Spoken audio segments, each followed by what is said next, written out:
के एपिसोड में आप सभी का बेहद का परम परम स्वागत है। तो कैसे हैं सब बेहद की आत्मा, श्रेष्ठ आत्मा, जागृत आत्मा। आशा रखता हूँ सब बढ़िया होंगे, मस्त होंगे, व्यस्त होंगे। दादाजी के इस यूट्यूब चैनल पे आप सभी का बेहद का परम परम स्वागत है। तो कैसे हैं सब? आशा रखता हूँ फर्स्ट क्लास। बारिश वगैरह ख़त्म, हमारे यहाँ तो चल रही है बढ़िया। तो आज हम बहुत बढ़िया टॉपिक पे बात करने वाले हैं और आज का हमारा जो टॉपिक है वो बहुत ही विशेष है।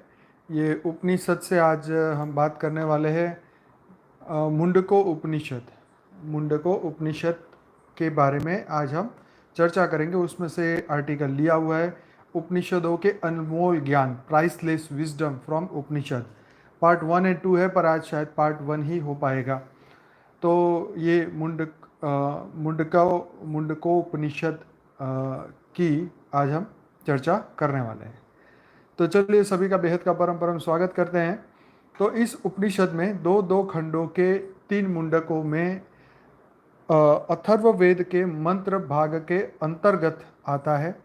इसमें पदार्थ और ब्रह्म विद्या का विवेचन है। विवेचन मतलब उल्लेख है, वर्णन है। आत्मा परमात्मा की तुलना और समता का भी वर्णन है। इस उपनिषद में ऋषि अंगिरा के शिष्य सोनक और ऋषि के संवाद के रूप में दिखाया गया है। इसमें 64 मंत्र है, 21 और 22 के 3 मुंडकों में। मतलब मुंडक मतलब भाग, सेक्शन, डिपार्टमेंट, इस तरीके से आप समझ सकते हैं इसे। तो मुंडको उपनिषदों को 10 मुख्य उपनिषदों की श्रेणी में रखा गया है। उपनिषद मुंडक शब्द का तात्पर्य मन का मुंडन कर अविद्या से मुक्त करने वाला जाना करने वाला है। क्या मुंडक शब्द का तात्पर्य यहाँ पे क्या है? मन का मुंडन कर अविद्या से मुक्त करने वाला जानना से है। मतलब ये इसका अर्थ है मन का मुंडन कर, मन को कंट्रोल में करने की बात है, और अविद्या से मुक्त करने वाला। यस। मुंडको उपनिषद में महर्षि अंगिरा ने ऋषि सोनक को परा व अपरा विद्या समझाई है। भारत के राष्ट्रीय चिन्ह में अंकित सत्यमेव जयते शब्द भी इसी उपनिषद से लिया गया है। इसके मंत्र सत्यमेव जयते न अमृतम का प्रथम भाग, यानी सत्यमेव जयते भारत के राष्ट्र चिन्ह का भाग है।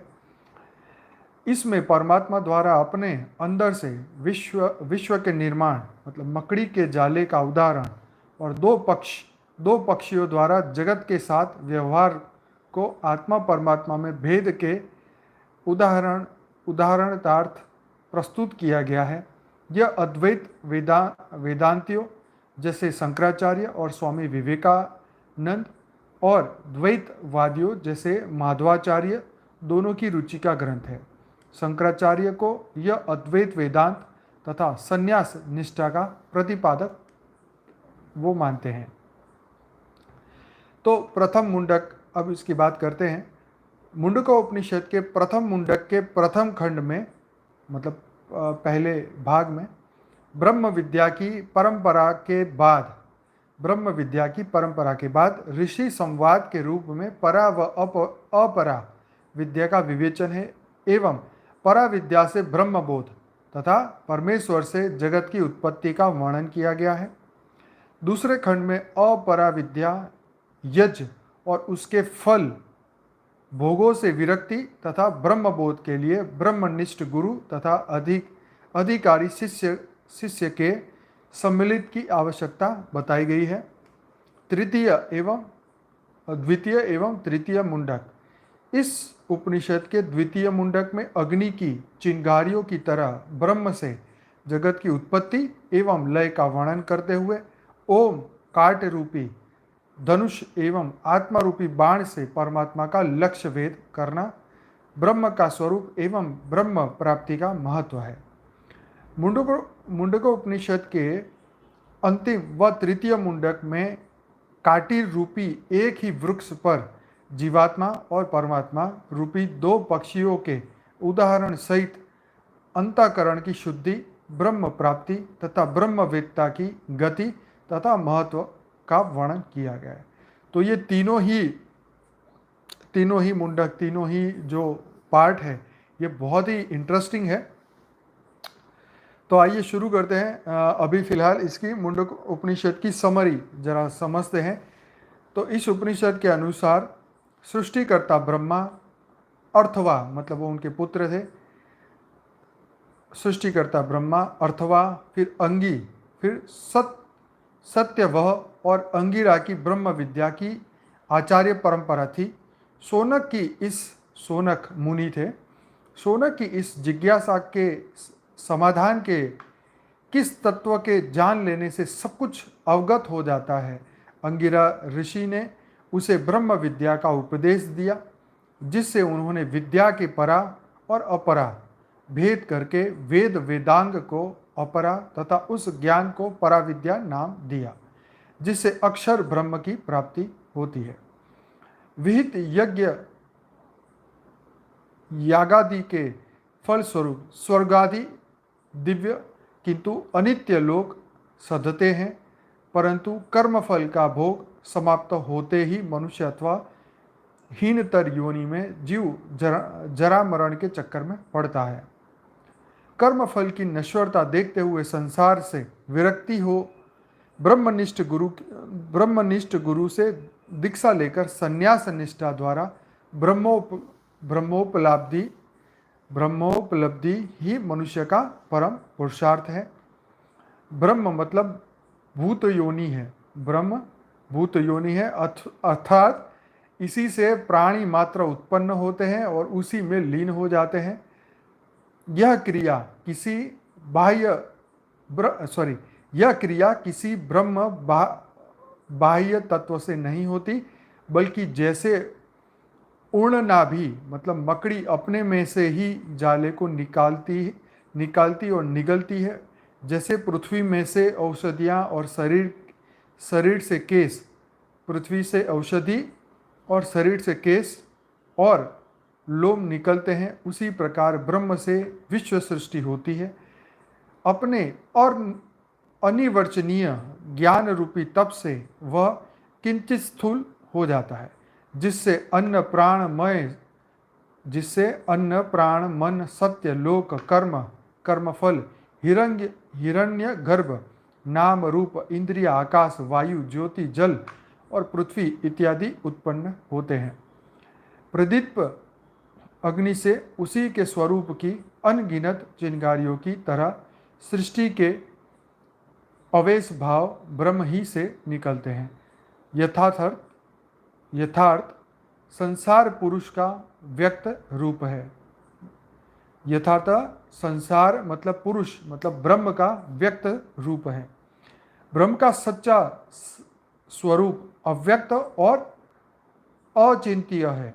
आँख कान इत्यादि ज्ञानेंद्रिय और हाथ पांव इत्यादि कर्मेंद्रिय तथा मन और प्राण इत्यादि से रहित व अज अनादि नित्य विभु सूक्ष्मति सूक्ष्म सर्वज्ञ सर्वव्यापक दिव्य और वर्णनातीत है। तथापि सत्य और असत्य दूर से दूर समीप से समीप हृदय में अवस्थित महान और सूक्ष्म गतिशील और सप्राणोन्मेष इत्यादि इसके सगुण निर्गुण स्वरूप का वर्णन भी बहुधा हुआ है। ब्रह्म को कोरे ज्ञान अथवा पांडित्य से तीव्र इंद्रियों मेघा अथवा कर्म से नहीं पा सकते। कामनाओं का त्याग, निष्ठा रूपी बल, सत्य ब्रह्मचर्य, मन और इंद्रियों की एकाग्रता रूपी तप, अनासक्ति और साम्यक ज्ञान इत्यादि उपायों से मनोविकारों के नष्ट हो जाने पर बुद्धि शुद्ध हो जाती है, जिससे ध्यानावस्था में परमात्मा का साक्षात्कार हो जाता है। देखो, तो ये जो बात यहाँ कही है, ये मन के विकारों को नष्ट करने की यहाँ बात बताई कि आपको जो है वो सिर्फ ज्ञान से, पांडित्य से, दिव्य इंद्रियों से, मेधा या कर्म से नहीं पा सकते। कामनाओं का त्याग करना होगा, निष्ठा रूपी बल होना चाहिए, सत्य, ब्रह्मचर्य, मन और इंद्रियों की एकाग्रता रूपी तप, अनासक्ति और साम्यक ज्ञान इत्यादि उपायों से मनोविकारों के नष्ट हो जाने पर बुद्धि शुद्ध हो जाती है, जिससे ध्यानावस्था में परमात्मा का साक्षात्कार हो जाता है। सिर्फ बुद्धि से भी नहीं मिलेगा, क्योंकि विनाश काले विपरीत बुद्धि हो जाती है, तो बुद्धि भी आपका साथ छोड़ देती है। हर समय बुद्धि आपका साथ नहीं देती, कर्म ऐसे सामने आते हैं तो बुद्धि भी साथ छोड़ देती है। Yes yes. तो इसके निमित्त उपनिषदों के महान अस्त्र प्रणव रूपी धनुष पर उपासना से प्रखर किए आत्मरूपी बाण से तन्मय होकर ब्रह्म रूपी लक्ष्य की बेचने की साधना का निर्देश है। ब्रह्म रूपी लक्ष्य की बेचने की साधना का निर्देश है। ये थोड़ा सा हिंदी में गड़बड़ है, पर आप सेटिंग कर लीजिएगा। इससे जीवात्मा और परमात्मा के अभेद का अनुभवात्मक ज्ञान हो जाता है, हृदय की गांठ खुल जाती, सब संशय मिट जाते और पुण्य और पाप के बंधन से मुक्ति मिल जाती है एवं मरण काल में आत्मा परमात्मा एक हो जाते हैं। तो ये जो एक एक एक एक पैरा बोल के मैं रुकता हूँ, ये सब जो है बीच में है, ये अलग अलग जो उनके श्लोक है उसका हिंदी में अर्थ बताया गया है यहाँ पे। इस एक ही भाव का स्वरूप बहती हुई नदियों का समुद्र में विलीन पर नाम रूप मिटकर एक सत्ता प्राप्त होने के समान है। पूरे भारत में जितनी भी नदियाँ चलती है, लेकिन आखिर समुद्र में मिलती है, और जब समुद्र में मिल जाती है तब उसका नाम खत्म हो जाता है। कि गंगा मिली, कि जमुना मिली, कि सरस्वती मिली, ये सब समुद्र में जाके विलीन हो जाती है और एक रस, एक भाव बन जाती है। द्वैतवादी एक ही वृक्ष पर सटे बैठे दो पक्षी मित्रों में एक पीपल के मीठे मीठे गोंदे खाता और दूसरा ताकता मात्र है। तो द्वैतवादी जो है वो यहाँ पे एग्जाम्पल बताया कि एक पेड़ पे बैठे हुए दो पक्षियों की तरह है, एक उसको देखता रहता है और दूसरा जो है वो मीठे फल खाता है। तो ये द्वैतवादियों का उनकी मन की अवस्था बताई। मंत्र में कर्मफल, भोक्ता आत्मा तथा ब्रह्म का भासमान भेद लेकर दोनों के स्वरूपतः भिन्न मानते हैं, परंतु अनुवर्ती तथा दूसरे मंत्रों एवं उपसंहारात्मक ब्रह्मवेद ब्रह्मेद्या भवति वाक्य से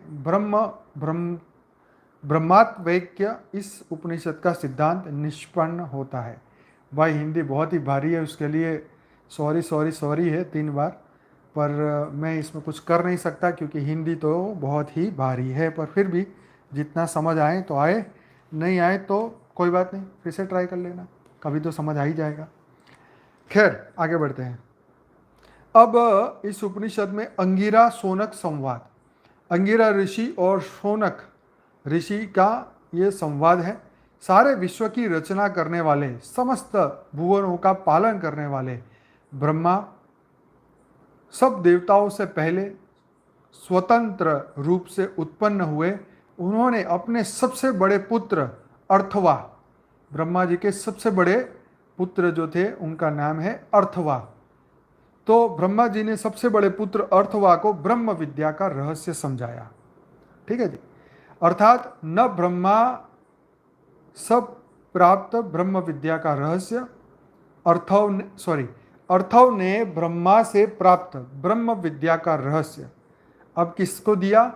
अंगिरस मुनि को समझाया। ठीक है, अंगिरस मुनि को कहां से समझ आया? अंगिरस मुनि को दिया अर्थव ने। ठीक है, पहले ब्रह्मा जी ने अर्थव को दिया, अर्थव ने अंगिरस मुनि को दिया। अंगिरस मुनि ने भारद्वाज गोत्रीय सत्यवाह नामक ऋषि को भी समझाया। चलो आगे। तो ये ब्रह्म विद्या कहाँ कहाँ से किन किन को सीखने को मिली उसकी बात हो रही है। सत्यव्याह ने ब्रह्म विद्या के स्थूल तथा सूक्ष्म दोनों रूपों का रहस्य अपने एक शिष्य को बताया था। उस शिष्य का नाम भी अंगिरहा ही था। सोनक नामक एक बहुत बड़े गृहस्थ वाले ऋषि ने उस अंगिरा नामक मुनि से प्रश्न किया, हे भगवान, किस एक तत्व का ज्ञान प्राप्त कर लेने पर सब कुछ जाना जा सकता है? यस, अंगिरा मुनि ने कहा, जो विद्वान लोग ब्रह्म ज्ञान से परिचित है। क्या? अंगिरा मुनि ने कहा, जो विद्वान लोग ब्रह्म ज्ञान से परिचित हैं, उनका कहना है कि दो विद्याएं जानने योग्य है।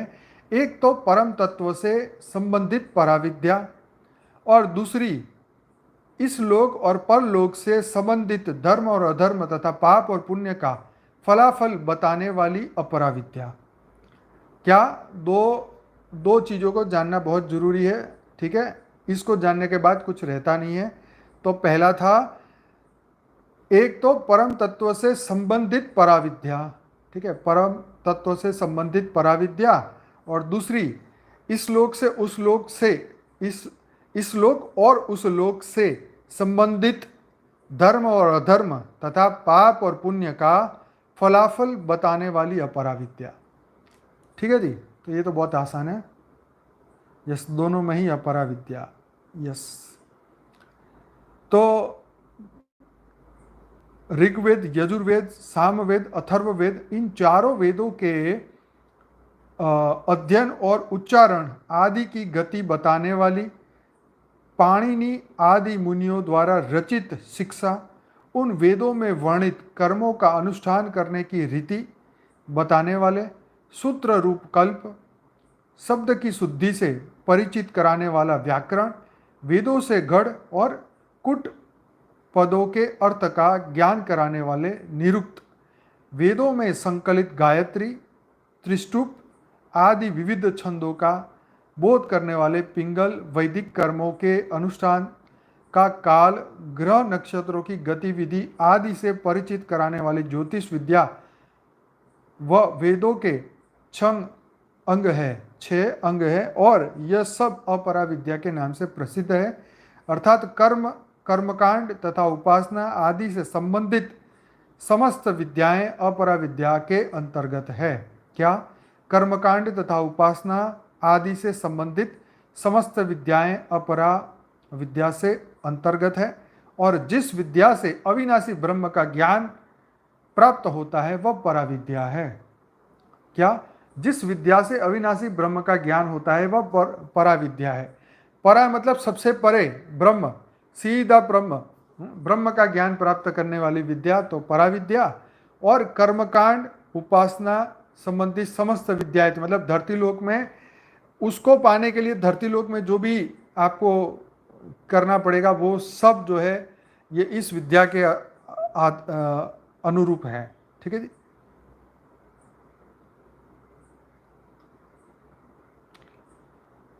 चलो आगे। जो उद्देश्य है जो इंद्रियों द्वारा पकड़ में नहीं आता, जिसकी उत्पत्ति का कोई कारण ही नहीं है, जो सब प्रकार के वर्णों से रहित है, जिसकी आंख, कान, हाथ और पैर नहीं है, जो नित्य है, समस्त विश्व जिसके वश में है, जो सर्वव्यापी, सूक्ष्म से भी सूक्ष्म और आकाश आदि 5 महाभूतों का कारण है, जिसका दर्शन केवल परम धैर्यशाली विवेकी पुरुष ही कर सकते हैं, वही कभी नाश को प्राप्त न होने वाला ब्रह्म है। उसका ज्ञान जो विद्या कराती है वही पराविद्या है। ठीक है जी, समझ में आ गया। जिस प्रकार मकड़ी जाला बुनने के समय अपने भीतर से तंतुओं को बाहर निकालकर फिर उन तंतुओं को अपने ही भीतर समेट लेता है। आपको पता ही होगा कि मकड़ी अपने मुंह से लार निकाल के जाला बनाती है और फिर उसी से वो लार को वापस खा जाती है। उसी प्रकार परमात्मा अपने भीतर से समस्त जगत को प्रकट करके अपने ही में लीन कर लेता है। जिस प्रकार एक पृथ्वी से बीजों के भेद के कारण नाना प्रकार की औषधियाँ उत्पन्न होती है, उसी प्रकार ही आत्मा से विभिन्न प्रकार के प्राणी उत्पन्न होते हैं। देखो क्लियर है क्या? आत्मा से विभिन्न प्रकार के प्राणी उत्पन्न होते हैं। जिस प्रकार जीवित पुरुष के शरीर में बाल उपजते हैं, उसी प्रकार चेतन ब्रह्म से जड़ उत्पन्न होता है। एग्जाम्पल थोड़ा लोकल है, पर बात यहाँ पे सही है कि उसी प्रकार चेतन ब्रह्म से जड़ उत्पन्न होता है। हाँ, बीज रूप ब्रह्म तत्व का विकास और फैलाव स्वयं उसी के ज्ञान द्वारा हुआ। बहुत बढ़िया बात है। बीज रूप ब्रह्म तत्व का विकास और फैलाव स्वयं उसी के ज्ञान द्वारा हुआ।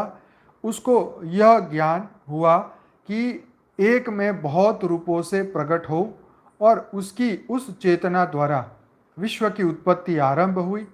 सबसे पहले अन्न पैदा हुआ, अन्न से प्राण, प्राण से मन, मन से पंच महाभूत, महाभूतों से समस्त लोक और लोकों से कर्म और कर्मों से उनके फल उत्पन्न हुए। जो सर्वज्ञ है अर्थात जिससे किसी भी विषय का कोई भी ज्ञान छिपा नहीं है, जिसका तप ही ज्ञानमय है, उसी पर ब्रह्म से सभी प्रकार के नामों और रूपों के भेद उत्पन्न हुए। अंगिरा ऋषि ने कहा, यह सत्य है कि वेदों के मंत्रों में कर्म कांड के जो रूप बताए गए हैं, जो रीतियां समझाई गई हैं, वह नाना प्रकार से इस विश्व में फैले हुए हैं। तुम्हें चाहिए कि फल की इच्छा के बिना सत्य मार्ग में दृढ़ रहकर उन सब कर्मों का आचरण करें, क्योंकि अपने पिछले जन्मों के कर्मों के फल स्वरूप तुम जिस संसार में उत्पन्न हुए हो, उससे तुम्हें ये सब बाहरी कर्म करने ही पड़ेंगे। तो अच्छी बात कही कि भाई फल की इच्छा मत रखना और सत्य मार्ग पर दृढ़ निश्चय के साथ चलते रहना और कर्मों का आचरण करते रहना, क्योंकि पिछले जन्मों के कर्मों के अनुसार ही तुम इस धरती पे, इस जन्म में तुम्हारा जन्म हुआ, इस धरती पे जन्म हुआ है। उसी के फल स्वरूप जिसमें तुम उत्पन्न हुए हो, उसमें तुम्हें सब बाहरी कर्म तो करने ही पड़ेंगे। तो धरती लोक पे आए हैं तो कर्म तो करना पड़ेगा, कोई भाग नहीं सकता, क्योंकि तुम्हारे कर्म का फल के अनुसार ही यहाँ पे जन्म हुआ है। यज्ञ की अग्नि जव पूर्ण रूप से जल उठती है। यज्ञ की अग्नि जव पूर्ण रूप से जल उठती है और उसी की लपटें ऊपर को उठने लगती हैं, तो उसमें श्रद्धा पूर्वक आहुतिया को डालना चाहिए। यही कर्म मार्ग है। तो एक एग्जाम्पल बताया कि भाई जब यज्ञ करने बैठे हो, जब तुम स्वाहा कर रहे हो, उसके अंदर जो भी अन्न जो डाल रहे हैं हम, जो स्वाहा करने के लिए, तो उससे जो अग्नि उठती है, ठीक है, तो उसको श्रद्धा पूर्वक जो आहुति हम डालते हैं, तो उसी तरह ये कर्म मार्ग है। तो कर्म मार्ग में भी कर्म करते ही रहना पड़ेगा। जिसका अग्निहोत्र नामक यज्ञ अमावस्या तथा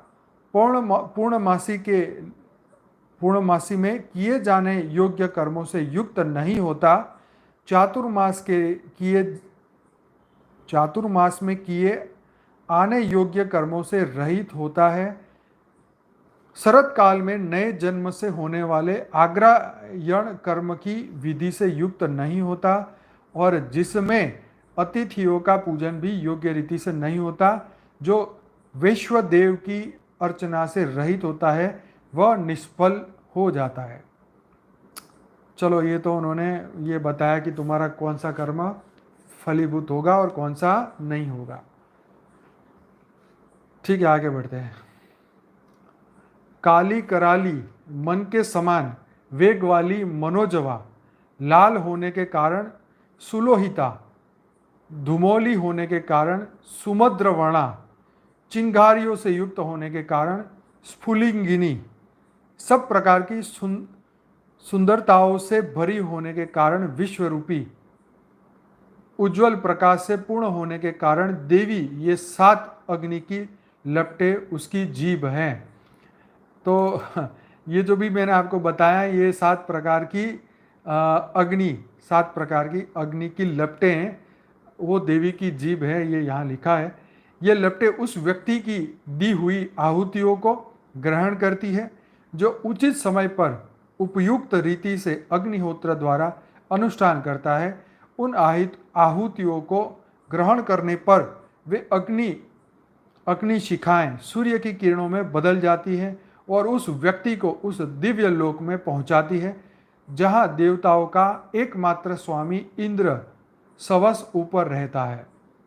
तो मतलब ये बताया कि भाई तुम आहुति डालोगे और जब वो ग्रहण होगा तो अग्नि शिखाएं सूर्य की किरणों में बदल जाती है, ठीक है। तो और उस व्यक्ति को, यज्ञ करने वाले व्यक्ति को दिव्य लोक में पहुंचाती है जहां इंद्र एकमात्र स्वामी जहां रहता है वहां पहुंचाती है। वे प्रज्वलित आहुतियां उस यज्ञ के कर्ता से मानो कहती है, पायो आयो, तुम्हारे कर्मकांड से और पवित्र अनुष्ठानों से तुम्हें दिव्य लोक प्राप्त होने वाला है। ऐसा कहकर सूर्य की किरणों के द्वारा उसे ऊपर ले जाती है। यज्ञ के इस सार अनुष्ठान के सहचर यजमानों को पार लगाने वाली डोंगियों की तरह है। डोंगियों का क्या मतलब है मुझे नहीं पता, आपको पता है तो कमेंट करें। पर ये डोंगियां न सुदृढ़ है और न स्थायी, इसलिए ज्ञानियों ने यज्ञों द्वारा आचरित होने वाले कर्मों को अत्यंत हीन श्रेणी का बताया है। जिस प्रकार छोटी छोटी डोंगियां विशाल समुद्र के पार ले जाने योग्य नहीं होती। हाँ, डोंगियां मतलब वो छोटी नाव, बिल्कुल सही लिखा आपने, अब समझ में आ गया, सेटिंग हो गया यहाँ पे। जिस प्रकार छोटी छोटी नाव विशाल समुद्र के पार ले जाने योग्य नहीं होती और केवल मछलियां पकड़ने के काम में लाई जाती है, और जिस प्रकार उनमें बैठे हुए व्यक्तियों को लौटकर इसी पार पाना पड़ता है, उसी प्रकार ये यज्ञ रूपी छोटी नावें केवल स्वर्ग तक पहुंचाने में समर्थ होती है जी। कितनी मस्त बात है। छोटी छोटी कश्तियां समुद्र पार नहीं करा सकती, वो समुद्र में लेके तो जा सकती है लेकिन मुड़ के वापिस आना पड़ेगा। इसी प्रकार तो ये छोटे छोटे यज्ञ रूपी जो छोटी नावें हैं वो केवल स्वर्ग तक पहुंचाने में समर्थ है। देखो यहाँ कितनी बड़ी बात कितने सरल शब्दों में लिखी है। तो यज्ञ का फल ये 3 लोगों तक का ही है, यज्ञ करने से ब्रह्म स्वरूप नहीं मिलता, ये यहाँ मिल गया। जन्म मरण के भंवरों से ग्रस्त संसार रूपी सागर को केवल ज्ञान रूपी विशाल जलयान मतलब जहाज ही पार करा सकता है। फिर से ये लाइन बोलता हूं, बहुत ही बढ़िया बात है। जन्म मरण के भंवरों से ग्रस्त संसार रूपी सागर को केवल ज्ञान रूपी विशाल जहाज ही पार करा सकता है। छोटी छोटी नौइया जो है स्वर्ग तक ले जाएगी, फिर वहां से वापस ले आएगी, इससे आगे नहीं जा सकती। इसलिए ज्ञान को श्रेष्ठ बताया गया यहाँ पे। इसलिए जो पूर्व यशादि कर्मों को ही श्रेष्ठ और कल्याणकारी मानकर इसकी प्रशंसा करते हैं, वे कुछ समय तक स्वर्ग का ऐश्वर्य भोग करके बाद फिर जन्म मरण के चक्र में फंसते हैं और रोग शोक तथा दुख दरिद्र के शिकार बनते हैं। जो मूढ़ लोग अविद्या से ग्रस्त होकर अपने आप को बहुत बड़ा पंडित मानते हैं, देखो फिर से बोलूंगा, जो मूढ़ लोग अविद्या से ग्रस्त होकर अपने आप को बहुत बड़ा पंडित्य मानते हैं और ज्ञानियों के तत्वोपदेश से विमुख रहते हैं, वे गंग शोक और जग मृत्यु से पीड़ित होकर उसी प्रकार ब्रह्मजान रूपी गड्ढों में गिरते रहते हैं। जिस प्रकार एक अंधा दूसरे अंधे द्वारा बताए गए मार्ग पर चलने के कारण गिरता रहता है, अज्ञान के अंधकार से अज्ञान के अंधकार से गिर रहने के कारण वे चालकों के समान अबोध और मूढ़मती व्यक्ति यज्ञादि अनुष्ठानों को करते हुए अपने को कृतार्थ समझकर यह अभिमान करते फिरते हैं कि हमने वास्तविक सिद्धि प्राप्त कर ली है। ऐसे कर्मकांडी पुरुष कर्मफल के प्रति आसक्ति या लालसा रखते हैं और स्वर्ग प्राप्ति के बाद जब उनका कर्मफल क्षीण हो जाता है तब दुख से व्याकुल होकर नीचे गिरते हैं, वे फिर जन्म लेते हैं और फिर मरते हैं और सच्चे ज्ञान के स्वरूप से कभी परिचित नहीं हो पाते। तो चलो जी, हमारा समय पूरा हो गया, घंटी बज गई। अब बाकी का कल करते हैं। नहीं, एक पैराग्राफ है, इसको पूरा कर लेते हैं ताकि हमारा पार्ट 1 पूरा हो जाए।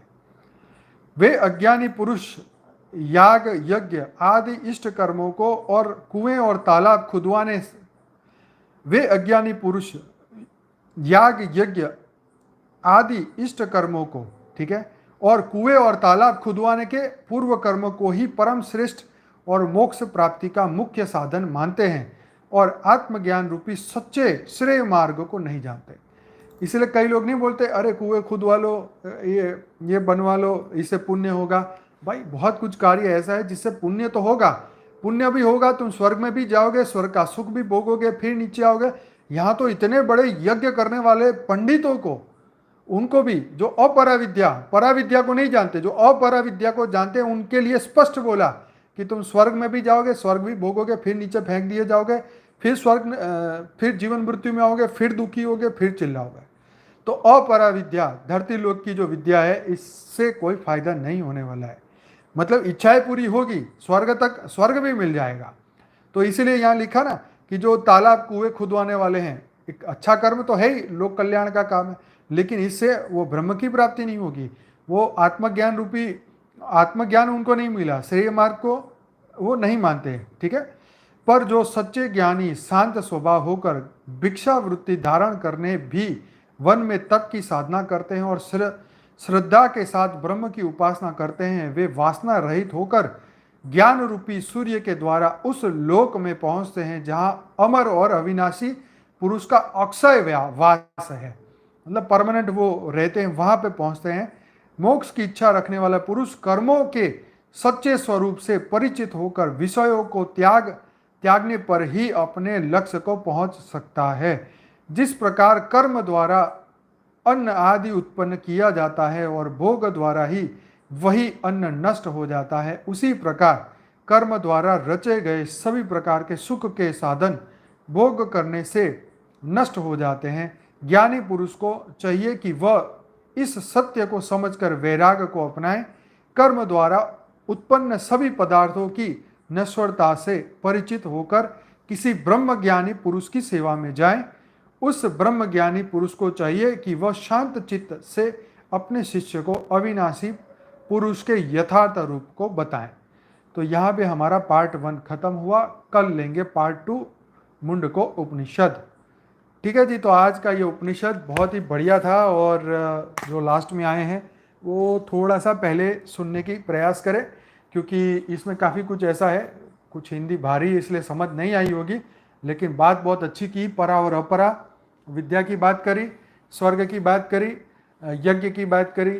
ठीक है जी। तो यहाँ पे लिमिटेशन बता दी, परा विद्या क्या है, अपरा विद्या क्या है, जो कर्म कांड से हम यहाँ पे इच्छा रखते हैं, जो पांडित्य है, सिर्फ पांडित्य ज्ञान ही करते हैं, ठीक है, वो अपरा विद्या को प्राप्त होते हैं, वो यहाँ पे बताया गया।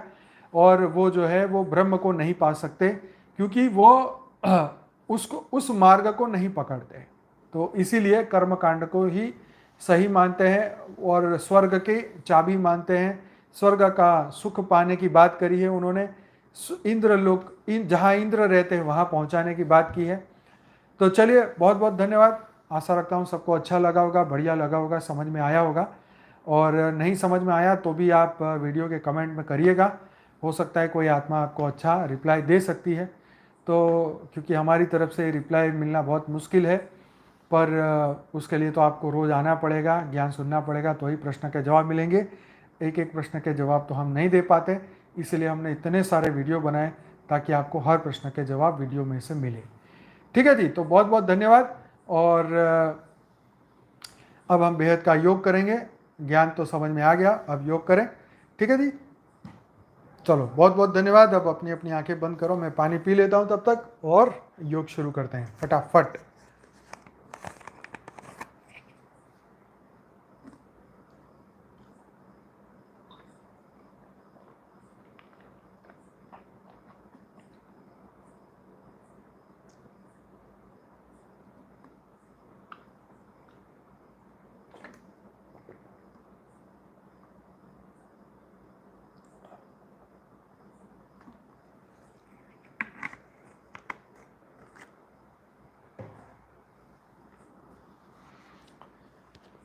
चलिए, बहुत बहुत धन्यवाद। सभी बेहद की आत्मा अपनी अपनी आंखें बंद करे, एकदम रिलैक्स हो जाए, मन को एकदम शांत करे, परम परम शांति की अवस्था में आ जाए। एकदम रिलैक्स, टोटल रिलैक्स। पूरे दिन का सभी टेंशन, स्ट्रेस, तनाव सब कुछ ख़त्म कर दो। एकदम रिलैक्स हो जाओ, परम परम परम शांति की अवस्था में आ जाओ। सभी बेहद की आत्मा एक साथ एकदम रिलैक्स हो जाए। सब कुछ आज कल परसों तरसों सब कुछ भूल जाएं। कल क्या होगा ये सब टेंशन सब कुछ भूल जाएं। सिर्फ इस वक्त जो हम कर रहे हैं इसी के ऊपर फोकस करें। देह और देह के सर्व संबंध भूल आत्मस्वरूप बन परमात्मा को याद करना है। अपने दिव्य स्वरूप को पहले देखें। हमारी आत्मा भ्रुकुटी के बीच में बेहद के सूर्य की भांति प्रकाशित हो चुकी है। आत्मा की अथाह गहराइयों से परम लाइट, परम प्रकाश निकलता जा रहा है। बेहद का परम परम परम प्रकाश निकलता जा रहा है। बेहद की परम परम परम परम महाशांति हो रही है। बेहद की परम परम परम महाशांति हो रही है।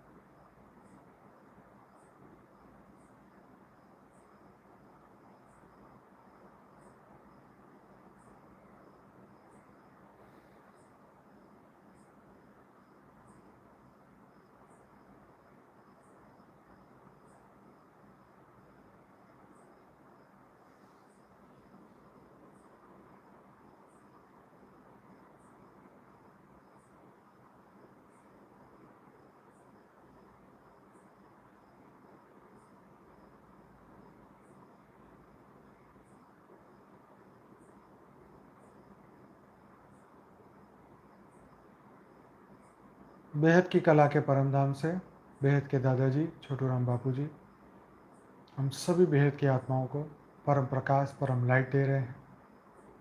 दिव्य अनंत आनंद शक्तियाँ दे रहे हैं। बेहद की परम परम परम लाइट दे रहे हैं।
बेहद की कला के परम परम धाम से अनंत अनंत शक्तियाँ संपूर्ण मल्टीवर्स में आ रही हैं।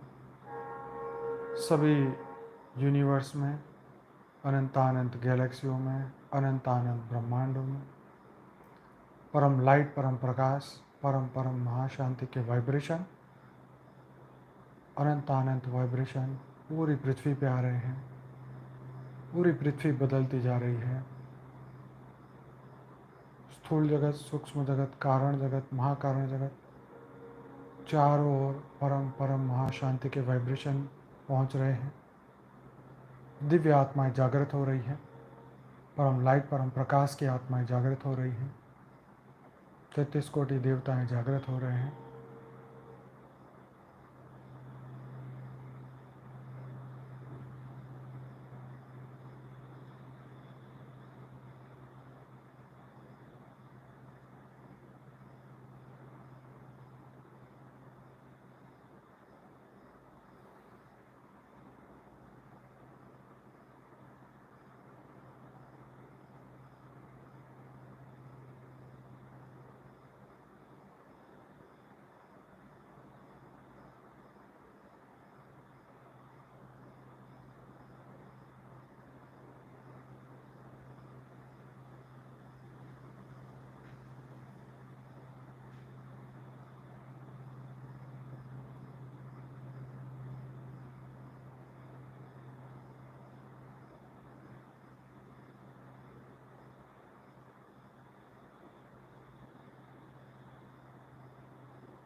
संपूर्ण पृथ्वी परम लाइट परम प्रकाश की बन चुकी है। परम परम परम लाइट परम प्रकाश हमारे पूरे घर को लाइट हाउस बना रहा है।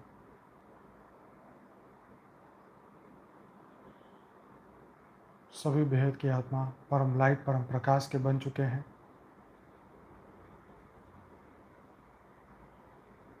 हमारा संपूर्ण शरीर परम प्रकाश परम लाइट का बन चुका है।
बेहद की कला के परम धाम से परम लाइट परम प्रकाश बेहद के दादाजी छोटू राम बापू जी, ब्रह्मा माँ, नीरू माँ, सभी दिव्य आत्माएं पूरे अनंत अनंत ब्रह्मांडों में परम प्रकाश परम लाइट भेज रहे हैं। सभी बेहद की आत्माएं उस पावर को रिसीव करके पूरी पृथ्वी पे उतार रहे हैं, पूरे ब्रह्मांड में उतार रहे हैं। अनंत अनंत आत्माओं को जागृत कर रहे हैं। परम शांति के वाइब्रेशन चारों ओर फैला रहे हैं। अपने आप को लाइट स्वरूप में देख रहे हैं। उस अनंत शक्तियों को सीधे अपने आत्म स्वरूप में उतार रहे हैं। सूक्ष्म शरीर, कारण शरीर, महाकारण शरीर, संपूर्ण ओरा को परम प्रकाश, परम लाइट से भरते जा रहे हैं।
सभी बेहद की आत्माओं का दिल से धन्यवाद, कोटि कोटि धन्यवाद।